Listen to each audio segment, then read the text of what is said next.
Hello and welcome back to our show Dreams, Passion and Your Hong Kong Story. Every time on this show, we bring before you people from different walks of life who have pursued their passion and found great success in Hong Kong.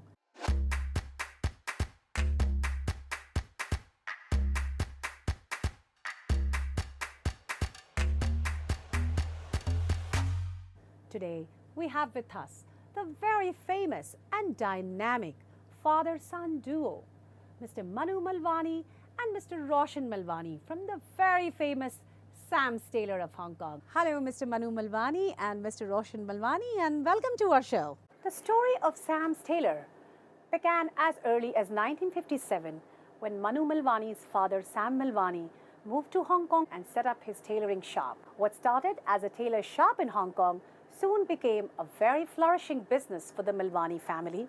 Today, it's being led by two of Sam's sons, Sham Melwani, Manu Melwani, and his grandson, Roshan Melwani.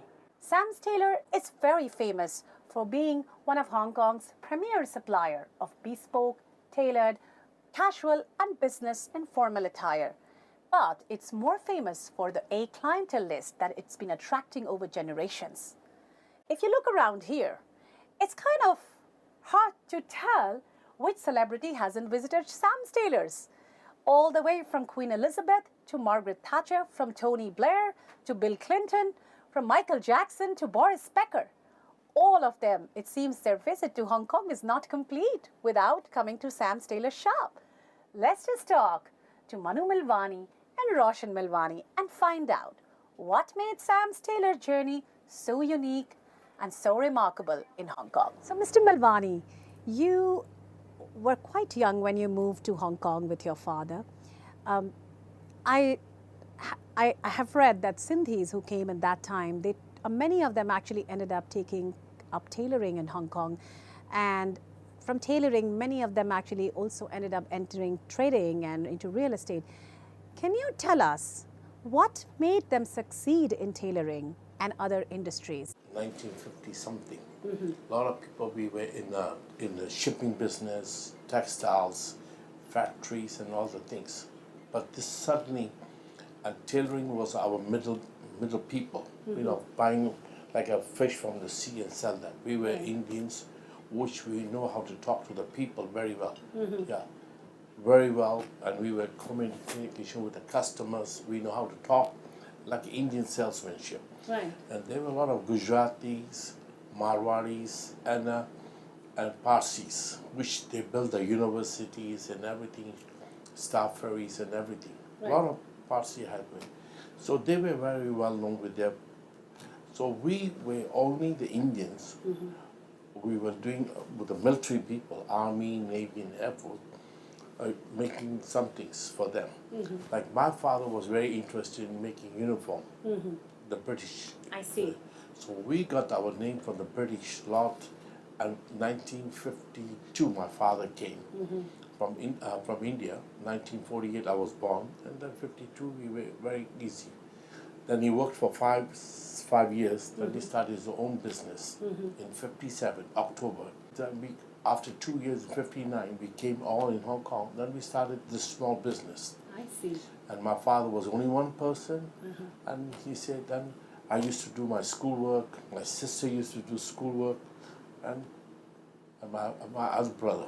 We all three used to, and we used to have our dad, whatever he wanted, like an Indian. There were a lot of tailors in that time when you came to Hong Kong. Tell us, what exactly did your father do or you do to make Sam's Tailors so distinguished in the market? There was Army barracks just across the road. Yes. And we had across the other side, Army barracks. And we were about over 700-800 tailors in Hong Kong, Chinese, Shanghainese workers, and everybody. The competition was high. It's like a fish, and a lot of competition with this service people. But we were just very calm. Our profits were very low. I see. And we were just low people, and we didn't want to make a high profit and just pay attention to the customer, what he's asking for. Then we made a little bit. I came in the business after my school finished. Then a lot of people were coming to me and say, look, your dad doesn't understand so much about this business, and why didn't you think about how to make a uniform? Then I learned about it from customers, all these ideas, how the uniform to be made. So then I went in, when I finished the school, I straight away, after when I was graduate from school, university, not university, I was from fives, what Yeah. and then I said, hell with it, I better go to London to go to Savile Road and study and work with Tommy Nutter and some few tailors. And I didn't ask for salary, and I was just working with them and learning the ideas, which they liked it. But they didn't say, you know, first thing I'm told how to clean the floor, how to stitch. They didn't let me straight away stitching or like that. Wow. Go. So they did not give you the real tailor's work in the beginning. No. But you still did not give up. You still ended up doing First the rot work, what they say. For 2 weeks I was cleaning the floors. Wow. Because I was looking at it. So I asked the main guy, I said, what is it? He said, you do it what I say. Then the shop cleaning and everything, I got it. He said, because we want to see how much your handle is working. Right. Your needle with the work. And this was an experience which you thought was very important. So you went to London and you made sure that you learned it over there. Experience is just telling me the thread, how much to use, how much stitching needed, how spare do you have, what's paragraph. If you clean the proper floors, you know where. This is the way I was learned. So I was very surprised. The stitching, the threads, how many stitches, what degree to put it on. Your angle should be not up.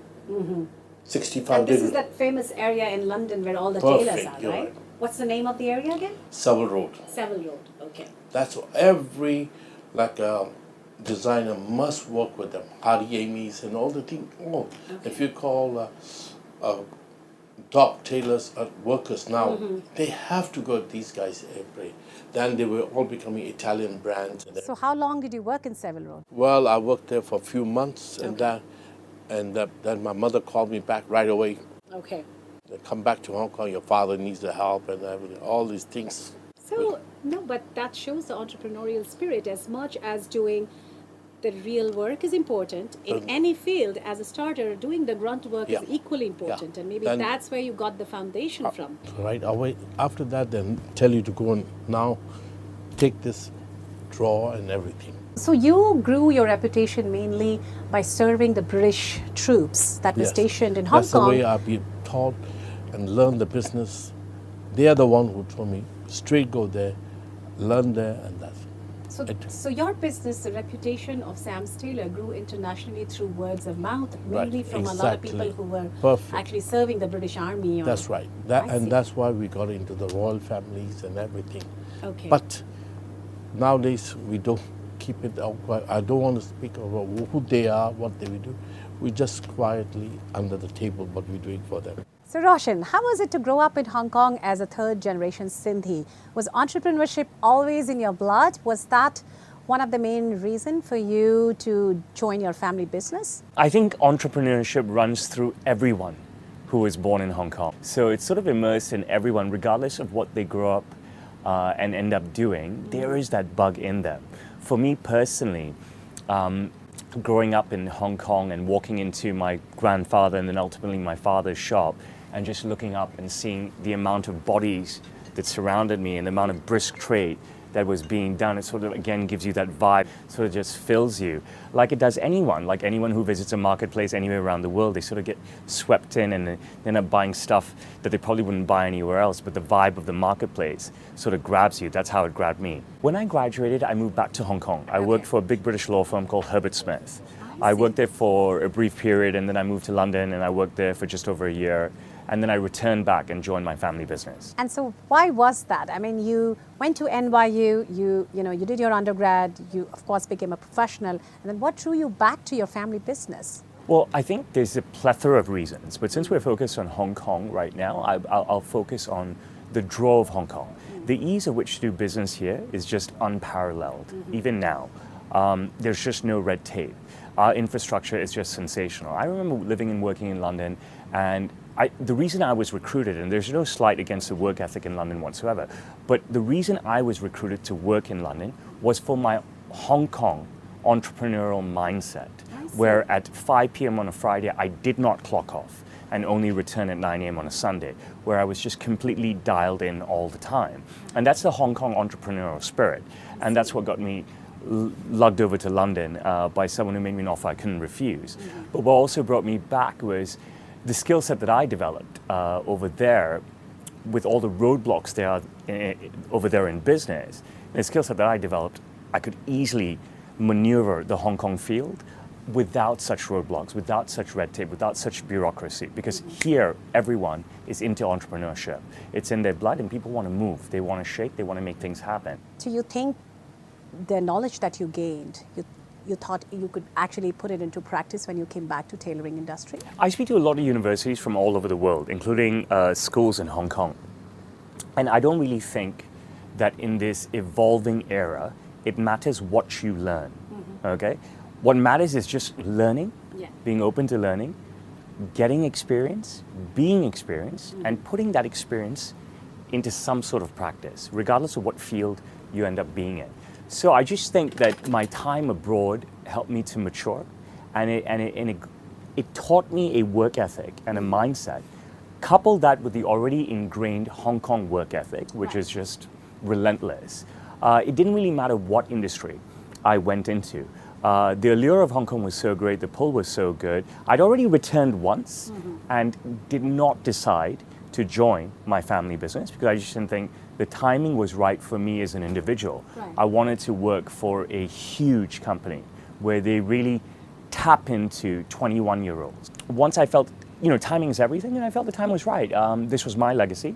I had already worked in the shop between the ages of 11 and 16, every Christmas, Easter, and summer holiday. So I had that sort of bug.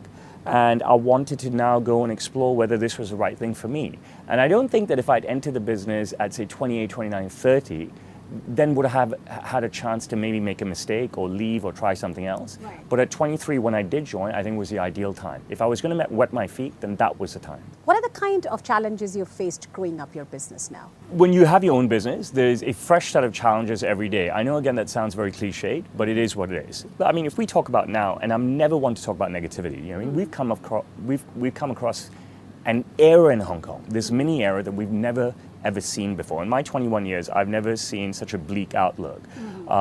First, the protests starting last June, which just went on and on and on, and now the coronavirus, right? So they're challenges of all sorts. We lived and worked through SARS as well, swine flu, wars, 9/11, you name it. I've been on the job 21 years. So there's global challenges that have a micro impact, a trickle-down impact everywhere. We're seeing with the virus situation right now how nobody foresaw the sudden supply chain issues we have across the world suddenly, within 4 weeks. You know what I mean? That's how dependent everyone is on China. So there's challenges every day. And, if we move away from Hong Kong and we look at the basic challenges, just working with my father all day, every day is a massive challenge. Two completely different generations, two completely different mindsets. But what's great about coming back to Hong Kong, great about the city in itself, is that there are stories and stories and stories of generational businesses like mine. So it's easy to seek counsel when you have attrition with the older generation. And if I was going to work for a business like this in a situation like mine, this would be the ideal place. How do you differentiate Sam's in today's time when it's you're facing also competition from very fast fashion, people just buying a lot of ready-made stuff? How do you maintain your clientele and your consistency? How do you make sure that it always remains top of the line? Okay, number one, we are super fast. Okay, so by the time you go in and choose stuff in a store and decide what's right for you, and you don't have a consultant by your side, you're depending on yourself or what you read online, you could spend 36 hours with us or less and have a suit or whatever you want in that time and have me be your guide throughout the process. So I think that's just definitely differentiated us from everybody, and it's kept us ahead of the game always. Not everyone wants fast fashion. The world is a massive marketplace. Hong Kong is a huge city. There's a massive influx of tourists here every month, all year round. There are so many business people, there are so many types of people. And the wonderful part is, people have been depicting the demise of a suit for generations. Well, okay, I'm exaggerating. People have been depicting the demise of a suit for the last 30 years, okay? Since in the 1990s, we were introduced with dress down Fridays, for example. But the suit is alive and kicking. People may wear suits less, but more people are wearing suits. I see. Everybody's wearing a suit. Men, women, children, I make it for everybody. But the thing is, everyone's, sort of clueless. And you talk about fast fashion. Fast fashion is you go and you're just overwhelmed. Right. There's a lot of stuff that you can get. But over here at Sam's, we are your quick, rapid-fire, enthusiastic guide through this entire process. And fast fashion has its place, and I'm a big fan of it because I lack time. And when I'm not wearing this, which is what I'm in 6.5 days a week, and I need to go somewhere, I need something fast, so it serves its purpose. But if you're making a statement, which is what you need to do day to day in your life, if you're going to get somewhere, then we're the place to be. We're the place to come, and the clothes that we make are the clothes that you need to dress yourself in. I see. So tell us what's next for Roshan now. What's next for me is to continue working hard. I mean, we talk about Hong Kong a lot, and I think what differentiates us from many, many cities is, I wouldn't say a lack of work-life balance, but something ingrained in us to maximize the amount of work that we do. So what I want to do is keep on working and working hard. I mean, I have a great work ethic. I get up between 4 and 5 every day. I do a lot of community work. I want to keep doing that. And people talk about growing businesses. I don't know if we're a business that we really can grow because our production is finite. Right. Nobody's growing up to want to be a tailor. Yeah. So I think the fact that after 63 years, we're still relevant, and have kept us relevant, and in a prominent spotlight during my 21-year stewardship, sort of means to me that I may be doing the right thing. So if I can carry on that vein for the next 5 years, I'm happy to do so. I hope to continue to get lucky breaks over the next 5 years, fingers crossed, like I have had over the last 2 decades. Now the thing is that everyone says you make your own luck, and I believe in that, but you got to be in the game. You can't sit around hoping for luck to strike you like lightning. I got to keep working hard. I got to keep my head down, up, and looking all around. And hopefully I'll get some great luck, and something new and fresh will happen, just like how you walked into my life. That's awesome. Are you ready for a rapid fire question? I'm ready for anything. That is getting to know Roshan's Hong Kong story in a bit more fun way. All right, question number 1. Go for it. What's your favorite dining spot in Hong Kong? Name a casual and a formal. Formal dining, I like 𝐼𝐼 Bombana. Okay, the Italian. It's an Italian place. I think it's awesome in every way. As you go in there, the vibe is super cool. I don't really look at the menu. I just tell the chef, look, chef, I eat anything. Whatever you want to cook for me, cook for me.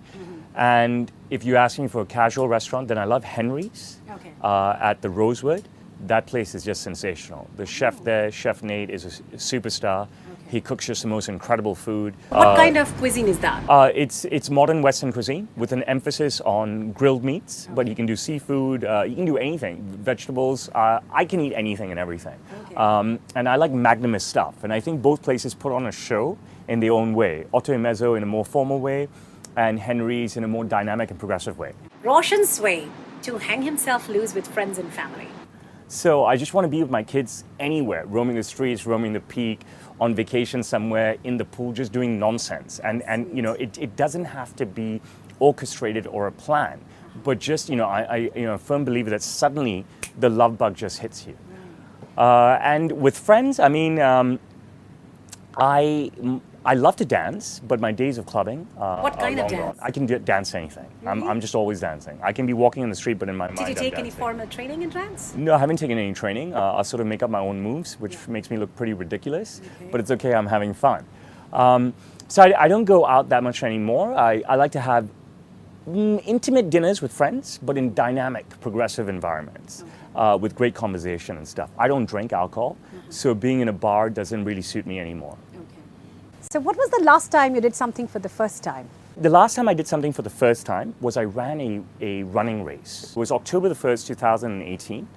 And I said to myself that I haven't run a race since, like orchestrated races in early high school, right? That's a part of PE or sports day. And I think in 2018, I turned 40 or something that year, or maybe the year before, I can't remember. But I was just like, you know what, I need to run a race. And not just any old race, something that is synonymous with Hong Kong. So this is a great question. And what is the most synonymous thing with Hong Kong? It's Victoria's Peak. You can't argue with that. It's been around forever. It's our #1 tourist attraction.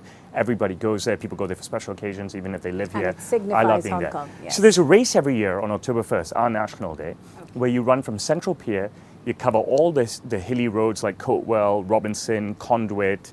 I don't know Hong Kong side that well. And you hit all the roads, Old Peak, and then you get to the peak eventually and stuff. And I ran that, and it How was many kilometers? It's only 10K, but it's pretty vertical, especially the last 3K. 10K in Hong Kong is not very easy up the mountains. Yeah, you know, I don't really shirk challenges. You're a runner, that means. So that was the must be first a time runner. that I had done something like that. Okay, and now tell us, if not in Sam's, where else would you go to buy a suit for yourself? To buy a suit, I'd probably go to G2000. That's a Hong Kong brand. Yes. It's been around since I was a child, and they've really evolved, especially in recent years. The styles that they project are super fashion forward at one end of the spectrum, all the way down to uber conservative. It's a one-stop shop for everything. The prices are super reasonable. The service is excellent, and the stores look beautiful. So if I wasn't going to get a suit from here, or if I couldn't convince you to buy one from me, then I'd walk you over to G2000 myself. 3 words or sentences that describes Roshan's Hong Kong life. Fun, brave, and I'm trying to give you something very special for the third word. Can I give you a term? Full of surprises. Wow. So fun, brave, and full of surprises. That's Roshan Melwani. Yeah, Okay. I guess. So tell us, as a Hong Konger, what are you most proud about Hong Kong? It's relentlessness, it's infrastructure, and it's bounce back ability. I don't even think that's a word. It's amazing. Yeah, Yes, and that's what Hong Kong is to a T. It's relentless. We have the best infrastructure on the planet. I mean, our trains are the best, our roads are the best. We have no crime, we're super green. Our skyscrapers are second to none. And our bounce back ability, I mean, anything can happen. People have, just the way they've been predicting the demise of suits for 3 decades. People have been depicting the demise of Hong Kong since the 1980s, yet we're the leading city in all of Asia. We're still the #1 destination in Asia. More people come here than anywhere else in the world. We're ahead of the game, always. What would you tell the 7 billion people of the world? Why should they visit Hong Kong? Because there's no experience like ours. I mean, wherever you go, there's something to see. When you come here, there's everything to see. Wherever you go, you've got to drive or travel distances, line up, gosh, jump through hoops to see that one big thing. You come here, you just walk to each and every giant thing. It's an amazing experience at your fingertips. Thank you so much, Roshan. No, thank you. Thank you for being on our show. My pleasure. Yeah.